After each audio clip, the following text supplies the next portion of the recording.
Assalamualaikum warahmatullahi wabarakatuh. Hari ini kita akan melanjutkan lagi. Kemarin kita sudah belajar tentang validitas. Hari ini kita akan belajar menghitung reliabilitas. Nah, cara untuk menghitung reliabilitas butir soal, kita pakai data yang kemarin ya. Jadi yang saya blok ini, nama sampai dengan A sampai dengan H, kemudian ada butir item 1 sampai dengan 10, dan juga skor totalnya. Ini sama dengan yang kemarin kita gunakan untuk menghitung validitas butir soal. Nah, sekarang kita dengan data yang sama mau menghitung reliabilitas menggunakan KR20 dan KR21. Nah, kita coba ya. Jangan lupa saya taruh di sini ya, biar kita tidak lupa. Ada rumus KR20 dan juga R11. Kemudian di sini ada keterangan N itu jumlah butir soal. Kalau di sini ada 1 sampai dengan 10, berarti saya tulis di sini N sama dengan 10. Kemudian P adalah proporsi jawaban benar pada butir tertentu.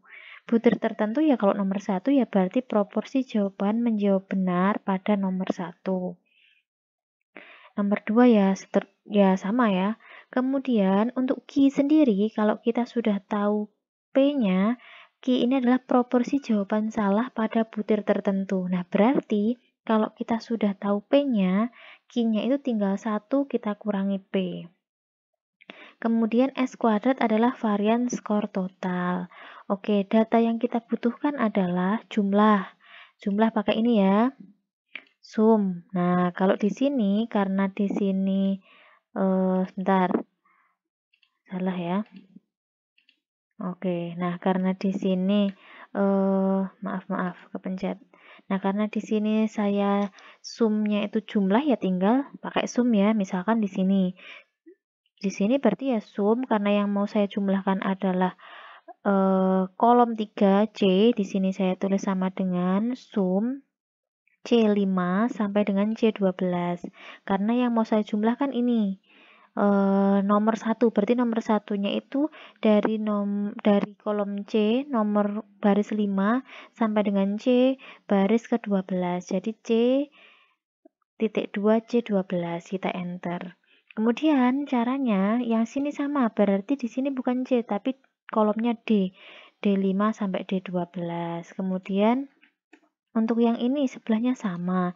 Nah, kalau pengen tidak berulang, ya tinggal kita blok aja. Kita tarik seret ke kanan. Udah selesai. Gitu ya caranya, biar kalian nggak ngitung satu per satu. Kemudian, yang P ini adalah tadi proporsi jawaban benar pada butir tertentu. Kalau nomor 1 caranya bagaimana? Nah, silahkan dilihat. Saya gedein dulu. Silahkan dilihat nih. P ya di sini. Nah, P di sini adalah sama dengan C13. C13 adalah jumlah dibagi dengan count C5, C12. Jadi count ini yang mau kita hitung. Jadi besaran atau jumlah yang mau kita hitung. Yang mau kita hitung kan jawaban nomor 1 ya. Berarti jawaban nomor 1 itu dijawab oleh 8 siswa. Berarti ya ini.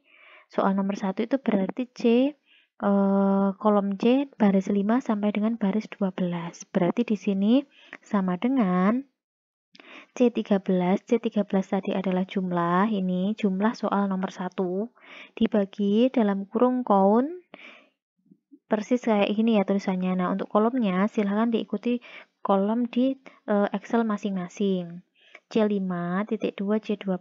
Kalau sudah, ingat tadi kurungnya ada berapa? Ada 2, kurungnya harus 2 juga, di enter. Ketemu 0,5. 0,5, tadi kan yang jawab benar 4. Dibanding jumlah yang seluruhnya 8. Berarti 4 per 8 kan setengah, benar.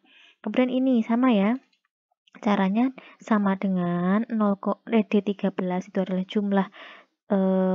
jumlah nomor 2 ya. Jumlah nomor 2 dibagi count D5 titik 2 D12. Kurungnya ada 2. Nah, sama dengan ini. Kalau jawabannya beda dicek ini. pembulatan kalian. Nah, kalau saya bulatkan satu angka 0,9, dua angka 0,8, tiga angka 0,87. Jadi kita sepakati aja pakai dua angka di belakang koma biar nilainya nanti sama. Oke, jelas. Kemudian ini sama ya. Nah, kalau kalian tidak ingin nulis berulang-ulang, tinggal ini blok aja, tarik ke kanan. Udah jadi, gitu ya. Kemudian Ki, tadi sudah saya katakan di sini bahwa Ki itu kalau kita sudah tahu P-nya, Ki itu 1 dikurangi P. Nah, tadi kan kita sudah punya P di sini. Di kolom di baris 14 kita sudah punya P. Q-nya berarti ya tinggal kita cari dari P min 1 min P. Nah, karena ini sama dengan P-nya kan 0,5 ya, 1 dikurangi C. C itu nih kolom C, kemudian baris 14. Kalau benar kalian ngetiknya maka akan ada kotaknya. Enter. Kalau ini bagaimana? Ini kan nomor 2. Ya D-nya kolomnya D bukan C lagi, kolom D baris 14. Dikotakin kalau benar akan ada tanda kotaknya. Enter. Nah, kalau tidak pengen berulang blok aja nih sampai muncul tanda silang, tanda apa ya ini? Kayak plus ya. Nah, tarik ke kanan sampai yang diinginkan. Udah jadi. Terus, nah, P kali Q. Kita sudah punya nilai P, sudah punya nilai Q. Masih ingat kalau perkalian pakai tanda apa? Tanda bintang. Nah, berarti P Q sama dengan ya, sama dengan P-nya kan C. C 14 ini. Kemudian Q-nya C juga 15, berarti sama dengan C14 bintang C15. Itu artinya P kali Q. Enter. Kanannya bagaimana? Sama dengan D, karena ini kolom D. Kolom D baris 14. Kemudian Q-nya kolom D juga baris 15, jadi D sama dengan D14 bintang D15. Enter. Seterusnya ya, kalau pengen cepet blok aja sampai muncul tanda ini persis kayak gini, tarik ke kanan, beres. Sudah, kalau sudah kita jumlahkan P kali Q. Nah, ini adalah sum P dan Q. Nah, P dan P kali Q tadi kan ini. Ini untuk nomor 1, nomor 2 sampai dengan nomor 10. Nomornya ketutupan ya. Nah, ini. Ini adalah P kali Q nomor 1 sama dengan nomor 10. Kalau kita jumlah ya sama dengan sum buka kurung C 16,2 L 16. Jadi mulai kolom ini kolom C baris 16 sampai dengan kolom L. L baris ke-16 juga gitu. Atau boleh juga ya kalian gini. Misalkan susah nih. Nah, tinggal gini aja. Klik ini tarik sampai muncul tanda bentar. Nah, tanda kayak gini panah 2 gini, tarik sampai dengan yang diinginkan. Kalau udah jangan lupa ditutup kurung. Kalau nggak ditutup kurung nanti nggak mau. Enter gitu ya. Oke, kalau sudah ini S pangkat 2. Nah, atau S tadi kan kita tahu varian skor total ya, S kuadrat. Nah, S kuadrat atau varian skor total itu bisa kita cari tahu sama dengan var, ini ya persis nulisnya, var titik P, jadi di sini sudah ada menunya. M15 sampai M12. M itu dapat dari mana? Dari skor totalnya ini ya. Kebetulan skor total saya kolomnya itu M. Nilainya itu nomor 1 sampai dengan nomor 8 itu M, barisnya itu 5 ya, 5 ini ya. Yang ada angkanya 5 sampai dengan 12. Jadi sama dengan ini ya. Sama dengan var titik P dalam kurung M15,2 M12. Ini maksudnya dari skor total siswa 1 sampai dengan siswa yang ke-8. Oke, kalau sudah jangan lupa tutup kurung, enter. Sudah? Nah, karena tadi saya pakainya semuanya 2 angka di belakang koma, jadi 7 ya 7,00 atau koma 00, 6 ya titik 00 atau 6. Oke, kemudian mean. Mean itu kan rata-rata, ya kita pakai average. Nah, ingat ya rata-rata berarti sama dengan average tinggal ketik aja, nanti muncul sendiri.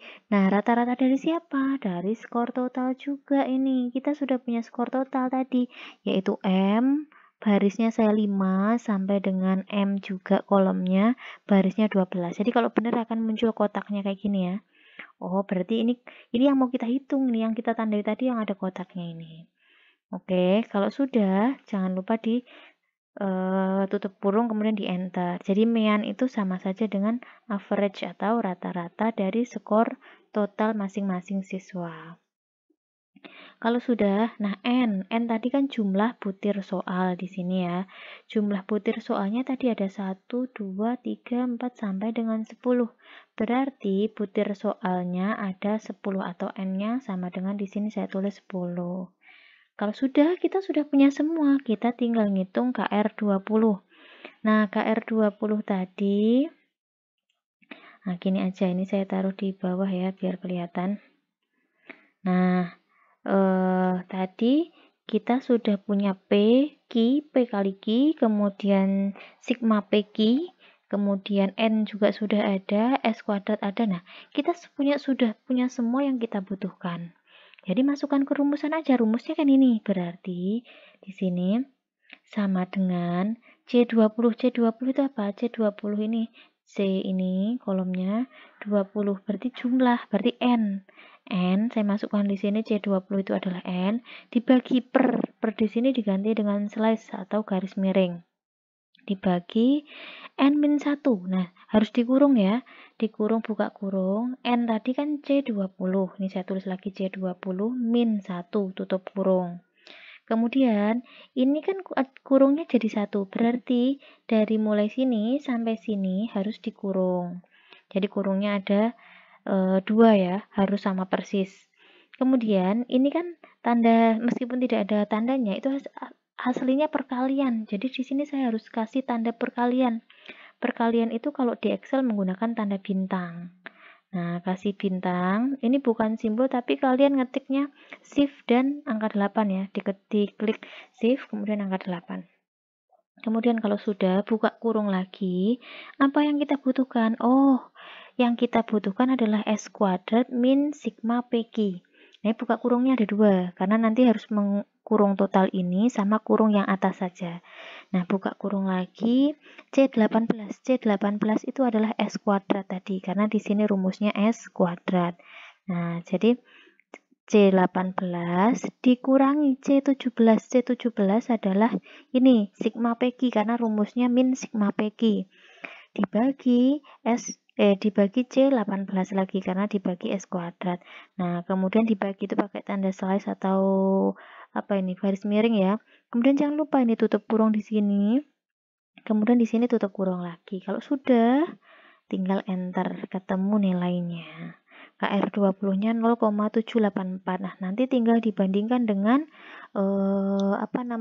kriteria kemarin atau kriteria yang ada di PPT tadi ya. Kemudian untuk KR21 atau pakai rumus R11, saya taruh sini lagi, bisa ke bawahin. Nah, kalau untuk R11 itu yang kita butuhkan. Nah, untuk R11 itu sebetulnya lebih cocok untuk soal uraian ya. Jadi nanti kalau hasilnya berbeda ya wajar, karena biasanya yang R11 atau KR21 ini lebih cocok untuk soal uraian. Nah, kalau soal yang ini tadi karena 1-0 itu kemungkinan besar atau bisa kita bilang ini adalah soal pilihan ganda. Tapi nggak apa-apa, kita cobanya pakai data yang sama biar gampang. Jadi rumusnya kan ini. Oke. Nah, jadi kita pakainya, nah kalau di sini oh ya saya jelaskan ya, K dan N itu sebetulnya sama. Ada yang menuliskan K, ada yang menuliskan N, itu tidak masalah. Jadi sama aja. Itu artinya jumlah. Jumlah soal ya, bukan jumlah siswa, jumlah soal. Jadi tadi N-nya adalah N atau K ya, adalah C20, ya kita tulis C20 dibagi sama ya tadi N-1 atau K-1, oke sampai sini sama. Nah, kemudian ini yang membedakan, 1 dulu, buka kurung 1 dikurangi C19 adalah mean atau rata-rata. Jadi pakainya itu rata-rata kemudian dikali dengan C20 atau C20 itu N lagi ya, N min C19 adalah mean lagi, dibagi C20 kali C18. C20 tadi adalah N, C18 adalah varian. Nah, ini cara untuk rumus KR21. Nah, nanti silahkan dicoba hasilnya sama atau tidak menggunakan data yang sama. Oke, gitu ya. Sampai sini. Kalau masih belum jelas, nanti boleh tanya. Jadi, video ini untuk kalian latihan. Nah, jadi agar mudah, saran saya bikin kolomnya sama. Nah, jadi di sini kalau di sini kan saya pakai mulainya itu kolom 3 ya. Kemudian mulai nulis datanya atau nomor 1 siswa A itu mulai kolom 5 sampai dengan kolom 12. Nah, jadi kalian buat saja ini sama persis di kolomnya di kalian biar nanti kalian tinggal tiru aja. Nah, misalkan ini. Oh, untuk saya cari P-nya, P di nomor 1 itu sama persis nih, kayak gini. Kemudian nyari kepencet, maaf. Nyari Q-nya, Q tadi 1 min P, P-nya ini. Oke. Kemudian IP kali Q, jadi sama persis dengan punya saya, gitu ya. Oke, sampai sini silahkan dicoba, semoga berhasil. Nanti silahkan dikumpulkan di Elif ya. Oke, cukup sekian. Assalamualaikum warahmatullahi wabarakatuh.